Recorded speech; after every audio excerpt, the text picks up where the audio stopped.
Hello বন্ধুরা, আশা করি তোমরা সকলে খুব ভালো আছো। আমিও খুব ভালো আছি। আমার নতুন একটা ব্লগে তোমাদের অনেক অনেক স্বাগত। তো আজকের ব্লগটা হচ্ছে আমার বৃহস্পতিবারের ব্লগ। তো যেহেতু আমি বাপের বাড়ি গেছি, তো বৌদির ফোন আসে সকাল সকাল, আমার আর আজকে স্কুলে যাওয়া হলো না, তোরা কি আসবি? তাহলে চলে আয়, একসাথে মিলে সময় কাটাই। সবাই একসাথে মিলে জমিয়ে রান্নাবান্না করা হলো। এটা কি রেসিপিটার নাম বলবি? চিংড়ি মাছের বাটি চচ্চড়ি। চিংড়ি মাছের বাটি চচ্চড়ি। এই দেখো বন্ধুরা, এখানে হয়েছে হাঁসের ডিম সিদ্ধ করা আছে, এখন ওটা তরকারি হবে। আর এইদিকে হচ্ছে চিংড়ি মাছটার মধ্যে আলু পেঁয়াজ সব কিছু কাটা আছে, এটা দিয়ে হবে বাটি চচ্চড়ি চিংড়ি মাছের। আর তার ফাঁকের মধ্যে আমার সোনাটা একটু আদরও করে দিয়ে যাচ্ছে, ওর আদরটাও খেয়ে যাচ্ছি। আমাদের রাঁধুনি এই যে ভাত এখন রান্না চলছে বৌদির বাড়িতে।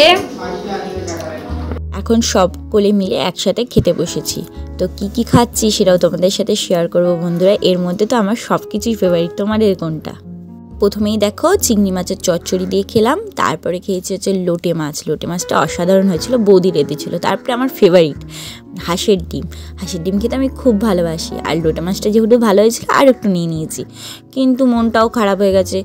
সেই ছোটবেলার অভ্যাস বন্ধুরা, কুসুমটা লাল হয়েছে নাকি দেখা, কিন্তু হয়নি। নিজে ভাই আজ আমি বললাম একটু চা কর, দেখো রিয়াক্টিং বললে এই ভয়েসগুলো দেবই না, এগুলো তো আমি বানিয়ে দেবো এখানে, তোরা তো বলার পর। সাধারণত আমাকে কেউ কোনো কাজই করতে দেয় না কাটাকুটি ছাড়া। মানে যতবারই করতে যাই বলবো এটা করবো, বললো না তুই বস তুই বস তুই বস, এরকম ব্যাপারটা। বিশেষ করে আমার বোন।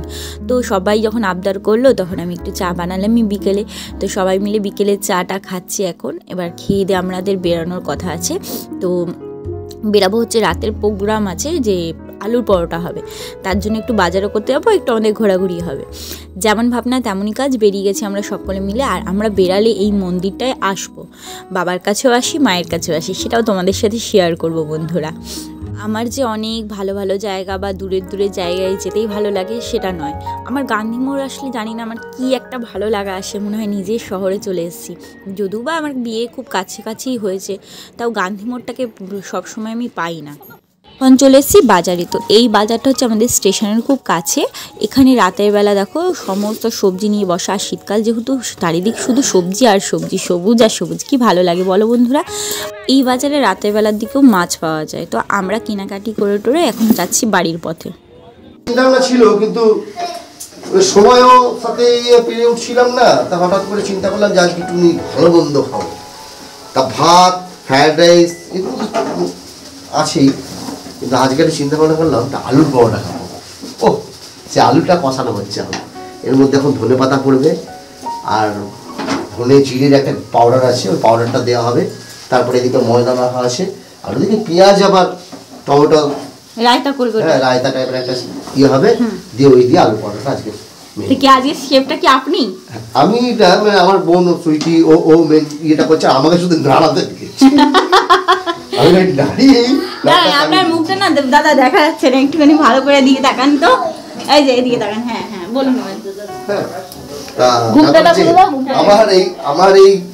আমার এই আলুর পরোটাতে হেল্পারের পাশে একজন, ও পাশে একজন। কিন্তু আমি।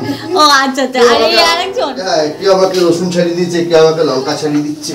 লঙ্কা রসুন আমি দাদা ছাড়িয়েছি দাদা। সিদ্ধটা আমার বৌদি করেছে। মেন যে কাজটা হঠাৎ করে উদয় হলো তো তাই বলতে। কারিগরের কাজটাই হচ্ছে মেন। ও আচ্ছা। এই যে খুন্তিটা নাড়ালে এই ছোঁয়াটা দিলাম, আর বাকি যে কাটাকুটি করেছে, যে সিদ্ধ করেছে, যে এতক্ষণ ধরে আলুটাকে মাখিয়েছে, তাদের দাম নেই। তা আপনি তো খুব ভালো মোগলাই বানান, তো একদিন তো বোনদেরকে মোগলাই বানিয়েও খাওয়াতে পারেন। ময়দাটা কি কিরকম ভাবে মাখা হয়েছে? ময়দা হবে না আলু পরোটা হচ্ছে, আলু পরোটা আর হবে না। আটা না ময়দা? ময়দা আটা মিলানো। তাহলে হবে না, ময়দা শুধু হলে মোগলাইও বানিয়ে দিতাম। তাহলে ঠিক আছে, আপনার বিবাহবার্ষিকী তো সামনে 30শে নভেম্বর, সেদিন খেতে লাগবে মোগলাই। এই মুহূর্তে আমি করে দিতে পারতাম যদি ওটাকে আটা থাকে ময়দা। না না, প্রপারলি আমরা মোগলাই আপনার হাতে খেতে চাই। তো আপনি কি আপনার বিবাহবার্ষিকীতে আমাদের খাওয়াবেন? হ্যাঁ অবশ্যই খাওয়াবো। সব থেকে বড় কথা হচ্ছে বড় একটা জায়গা লাগবে যার মধ্যে মোগলাইটা ঘোরাবো। একটা 2 ফুট বাই 2 ফুটের একটা পাথর লাগবে। পাথর লাগবে? তাই এই পাথরটা মনে হচ্ছে সুইটির বাড়ি থেকে আনতে হবে। ঠিক আছে, তাহলে 30শে নভেম্বর আপনি কথা দিচ্ছেন যে বিবাহবার্ষিকী খাওয়াবেন। আপনার বইয়ের তো মুখ রাত তো অনেক হলো, এবার খাওয়া দাওয়ার পালা।